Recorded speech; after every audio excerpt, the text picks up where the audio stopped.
Hello दोस्तों, फिर एक बार मेरे चैनल पे आप सबको स्वागत कर रहा हूँ। एना स्टूडेंट्स, बहुत जल्दी आपके थियोरी पेपर शुरू होने वाला है। अप्रैल एग्जामिनेशंस, थियोरी से पहले प्रैक्टिकल एग्जामिनेशंस गोइंग ऑन। आप में से बहुत सारे बच्चे प्रैक्टिकल कंप्लीट कर बैठे हो, कुछ बच्चे का अभी भी रह रहे हैं क्योंकि शेड्यूल 1 तारीख तक के हैं, 1 अप्रैल तक। बट बच्चे, उससे पहले इस वीडियो में मैं कुछ और बातें बताना चाहता हूँ जो थियोरी एग्जामिनेशन से पहले आपको जानना ज़रूरी है। अगर फेल नहीं होना है तो ज़रूर देखें, और एंड पे वीडियो अगर यूज़फुल लगे और आपके मतलब के लगे तो लाइक करने मत भूलना। सब्सक्राइब करके बेल आइकन तभी प्रेस करना अगर लाइव सेशन पे भी मेरे से मिलने चाहते हो। सबसे पहले बता दूं, देयर इज़ नो शॉर्टकट। आप मेहनत करोगे, डायरेक्ट उसका आउटकम आपको देखने को मिलेंगे। बहुत सारे बच्चे सोचते हैं कि वहाँ शायद जुगाड़ बन जाएंगे, चीटिंग हो जाएंगे, मस्त चीटिंग हो जाएंगे या हेल्प मिल जाएंगे। ये सब चीज़ें बीते हुए कहानी बच्चे। आप ये सब चीज़ें माइंड से निकाल दो। अनफेयर मीन्स के दायरे में अगर नहीं आने चाहते हो तो फेयरली ऑनेस्टी के साथ आपको पेपर देना है, और जितना मेहनत करोगे, जितना मैक्सिमम नंबर क्वेश्चन अटैम्प्ट करोगे, पास होने के रेशियो उतने बढ़ते रहेंगे। बट उससे पहले डेट शीट को लेके आप लोगों के मन में बहुत सारी क्वेरीज है। डेली क्वेश्चन आ रहा है कि इससे डेट शीट अब तक क्यों नहीं आए। उसके बजाय अभी आपको इस वीडियो में बताने जा रहा हूँ। गाइज, जैसे कि आपको पता है 5 स्टेट है जहां इलेक्शन शुरू होने वाला है।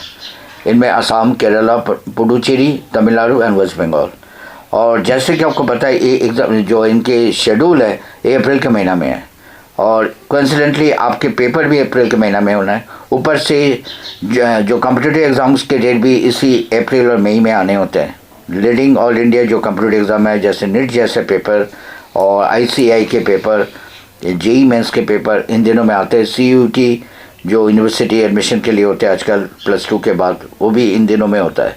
बहुत सारे फैक्टर्स ऐसे आ चुके हैं जिस कारण NIS इंटरनली शेड्यूल बना लिए। शेड्यूल आपके साथ मैं शेयर कर रहा हूँ, बट इससे मोहर इस वजह से नहीं लगा पा रहा है NIS, इसी चलते रुका हुआ है क्योंकि इसमें मोहर लगाने के पहले ये सारी जितने भी इलेक्शन डेट आए हुए हैं और जितने भी कम्प्यूटर एग्जामिनेशन डेट है, इनको देखते हुए इस डेट के आगे पीछे डेट खाली रखना है। क्योंकि आपको पता है मोस्टली जो सरकारी स्कूल है, केंद्रीय विद्यालय है, नवोदय है, इवन कुछ प्राइवेट कॉलेजेस इंस्टीट्यूशन को भी यूज़ करा जाता है काउंटिंग पर्पस के लिए भी, एज वेल एज वोटिंग के लिए भी। तो ये सब चीज़ें देखते हुए थोड़ी इम्पैक्ट तो पड़ेगा, और डर इस बात के है शायद इस चलते एग्जामिनेशन मई के 3rd वीक तक एक्सटेंड हो जाए। जैसे कि अदरवाइज 30 डेज 35 डेज काफ़ी होता है NIS के एग्जामिनेशन कंडक्ट कराने के लिए।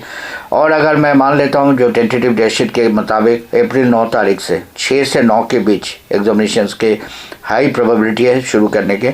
बट ये जो बीच बीच में इम्पैक्ट पड़ रहा है, जैसे कि आपको बता दूँ अप्रैल 9 तारीख को असम, केरल और पुडुचेरी में एग्जामिनेशन इलेक्शन है।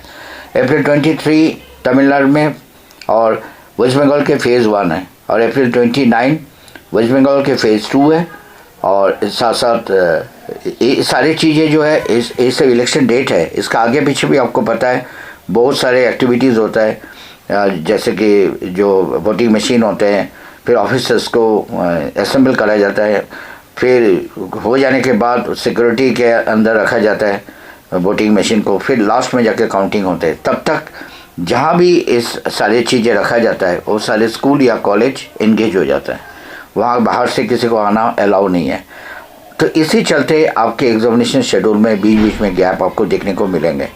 पेपर बेशक शुरू हो जाएगा अप्रैल के 2nd वीक तक, बट आपको बीच बीच में गैप देखने को मिलेंगे। बट इसके आपको भरपूर फ़ायदा उठाने चाहिए। आप उस गैप को यूटिलाइज करो। आपको मैंने पहले ही बताया कोई शॉर्टकट नहीं मेहनत के, और there is no shortcut for the success. तो आप लगातार उस दिनों में अपना जो टाइम आपको सब्जेक्ट्स के बीच में मिलना है उसे यूज़ करो, और एक प्लान वे से फोकस्ड होके अपने पढ़ाई को जारी रखो। इधर उधर की बातें ना सुनो। अच्छे स्टैंडर्ड NCERT की बुक और जो अच्छी लीडिंग न्यूज़ पब्लिकेशंस है, जो टॉप्स जैसे नीरज जैसे, जिनके प्रोडक्ट फ्लिपकार्ट में भी अवेलेबल है सारे बुक्स, आप वहाँ से भी ले सकते हो। मैं डिस्क्रिप्शन में शेयर कर देता हूँ। इस तरह आप अपने पेपर को वेल टाइम टेबल के साथ मैनेज करो।